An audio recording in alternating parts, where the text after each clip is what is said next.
Now, what is this? These pictures I put up here just to have something in the background, because these were all images that were going to be part of your lesson for today, Monday. But then when I got thinking about it, the introduction to what I was going to say about toothbrushes and Leonardo da Vinci's Last Supper and the sneaker, the introduction became so large that the introduction has to be a subject all by itself. So, what I wanted to talk about is the idea of composition. Last lesson we had, I talked about square composition. This is a square composition. And skew composition. And this is a skew composition. And I wanted to start pointing out how in book design and in almost anything, the static or the square composition will predominate. Now, that's one of the reasons I took pictures of toothbrushes, because this page is a picture plane, and these toothbrushes are set up square to the picture plane. Here's a sneaker. The sneaker, it doesn't have any straight lines, but it's obvious that the intent of this arrangement is for the sneaker to sit on a shelf square to the picture plane, as opposed to, for example, seeing it like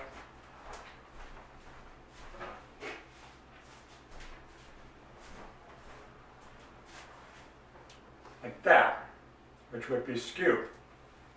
So, where does the preponderance or the tendency so strong to use the square composition almost always in all situations?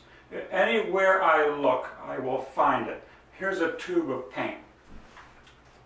It says Liquitex Basic Colors. Let's consider the tube to be the picture plane. Liquitex Basic Colors is all square to the picture plane. That's not surprising. Here is a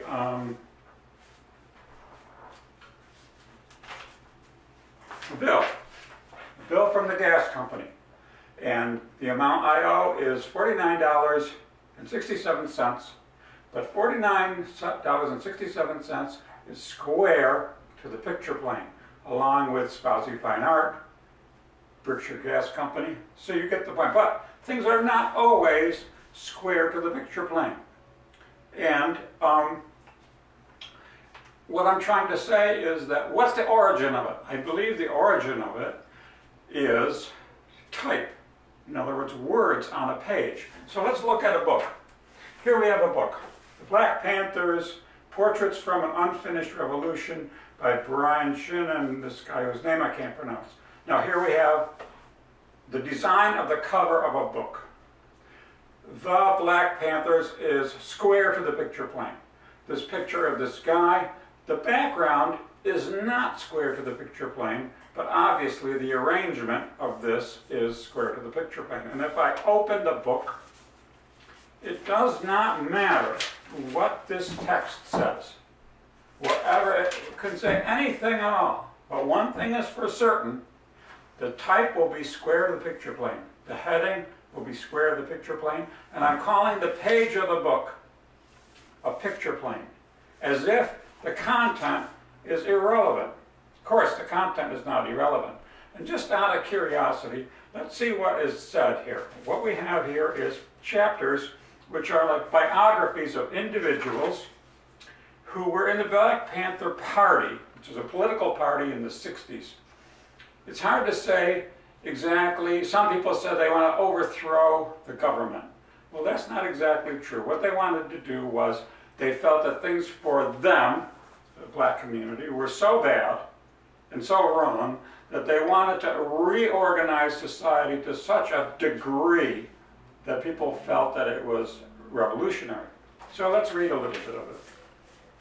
When the paper became a 24-hour, 7-day-a-week, 365-day operation, most of my time was either spent at the office, working, or even sleeping there day in and day out. At the same time, we had agents and police follow us everywhere. They used to tell me, well, since you won't talk to us, we need to take it to another level. So they used to try and harass us, and they would tell people out in the community, hey guys, hey, this guy is the police or the FBI. During Huey's trial, we had a skeleton crew in the office. One day, I had to get some paper and materials at the paper shop. When I came back, there were 5 or 6 guys out in the front office shouting, auction, auction, building for sale. I didn't pay it at mine first. Then I went in and closed the door. So, the text plunges us right into 50 years ago, a political party, most of which members got killed. Talking about daily life, square to the picture plane. This book is very similar in a way. It's called Organized to Win. It was written by my brother, Jimmy Bertel. It actually says Jim Bertel. This is the design of the cover of his book. Now, it is entirely square to the picture plane. This is the picture plane, and this is the materials of it. But he wants to reorganize it to at least get your attention somehow. So what does he do? Organize is sans serif. To and win is serif. This is a different typeface than that. This is a different type color than that. Then for the rest of the page, he uses a serif lettering.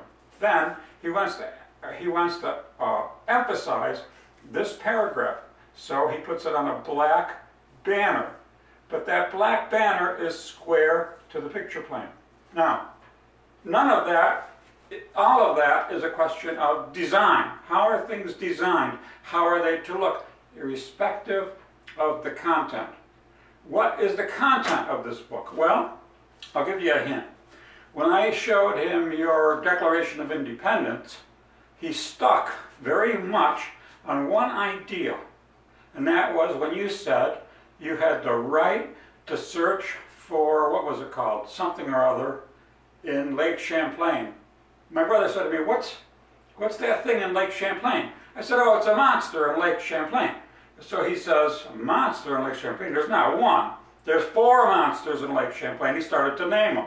He said there's the runoff from the factory farms where they put the manure on fields by the tons and tons and tons, and the rain washes it into Lake Champlain. And that's the monster in Lake Champlain. I said, Jimmy, no, wait, you don't understand. I said, no, he said to me, Richard, you don't understand. There are monsters in there are. You have to understand that there are, and something has to be done. I said, Jimmy, she's 11, you don't understand. You got to understand that she's reading fairy tales, she's not going to be concerned. Well, I couldn't convince him that the monsters in Lake Champlain were not chemical runoff, because he's involved in Organized to Win to stop that kind of thing. Let's see the kind of thing that he says in here.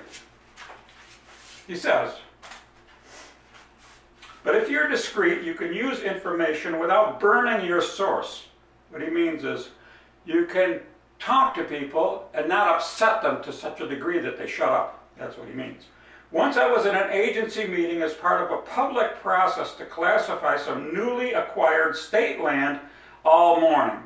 The lead agency scientist responded to my every attempt to find vulnerabilities in their preferred alternatives with variations of, that's not a problem, and he fought me on every issue.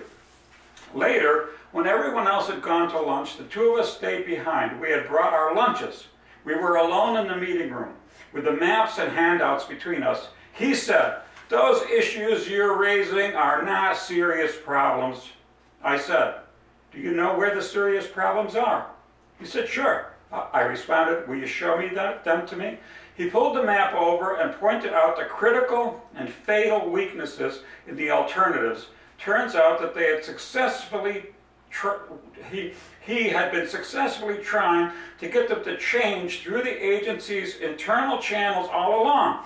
Armed with this information, which involved egregious violations of the agency's own biological survey procedures for an animal I was not aware even existed in the area, let alone had strict protocols for, I was able to get his agency to agree to my concerns. So, you see, there's a direct connection between this and that. How do you reorganize society, which is so difficult to do, to prevent or to stop obvious wrongs, which are profiting people? And how do you do it and still stay square to the picture plane? Because if you're not square to the picture plane, nobody ever pay any attention to you. Now we come to the granddaddy of this subject, the days of the French Revolution. The days of the French Revolution is square to the picture plane. Notice the color of the paper, though. It's antique. Why did they make antique coloring for the background of the type? I'll tell you why. Because they didn't. It's just an old cheap book and the paper turned yellow, that's all. There's no real reason for it. Not everything has an explanation that fits your, whatever it is you're trying to say. So this is about the French Revolution. Let's notice. Has serif lettering, organized symmetrically. The writer, Christopher Herbert, it's in red.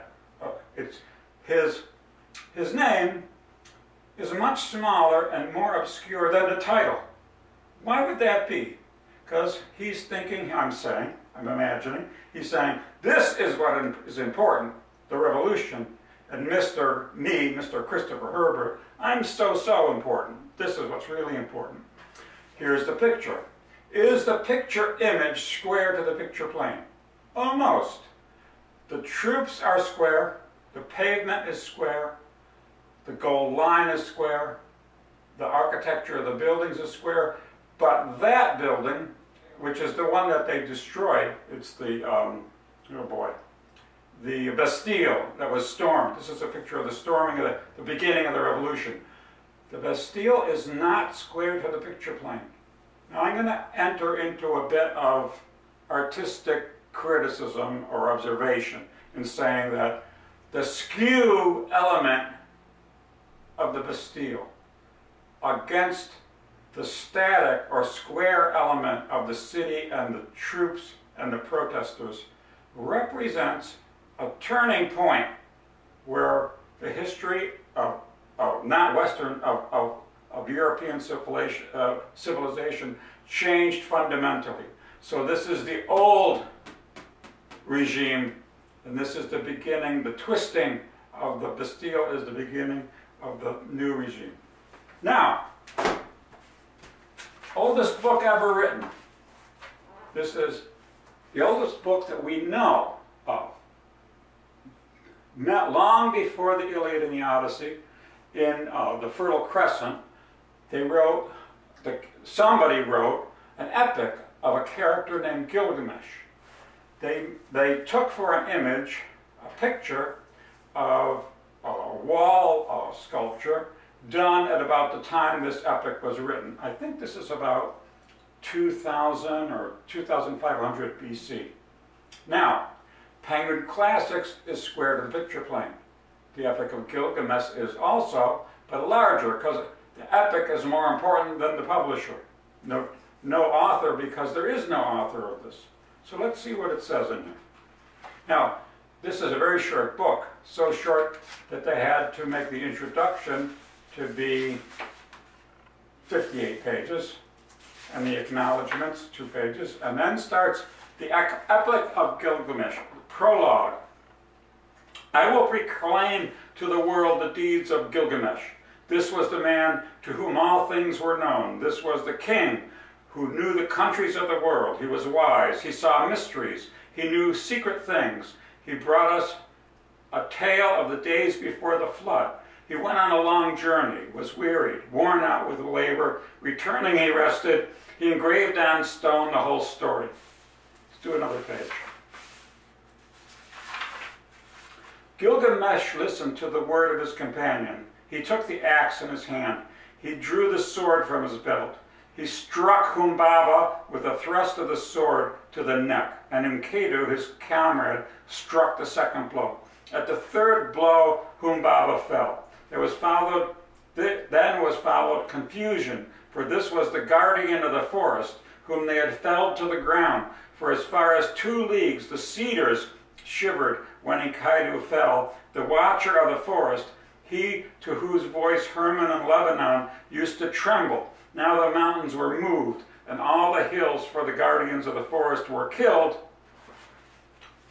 parallel to the picture plane, always. So that's the default setting of how things are arranged. And whenever people deviate from it, it's to get attention. And I'll end it with this lecture with one observation. Variations in the arrangement of parallel to the picture plane are constant all the time because people want to get your attention. And so consequently, when something is crooked to the picture plane, it catches your eye immediately. I'll give you an example. I go into your study. We start to talk. I say to you, we can't continue this conversation until you straighten the painting that I did of Loki. You say to me, okay, I'll straighten it. And you go over to the picture, and instead of straightening it, you make it crooked more. So it's a diamond on the wall. Now it's a diamond on the wall. And I say, oh, that's fine, because a diamond on the wall is a version of square to the picture plane. So, your assignment. Decide on a title for a book and design a cover for it. Design a cover for a book that you would write. And I'll talk to you on Friday. And also, do those photographs you were supposed to do for last week.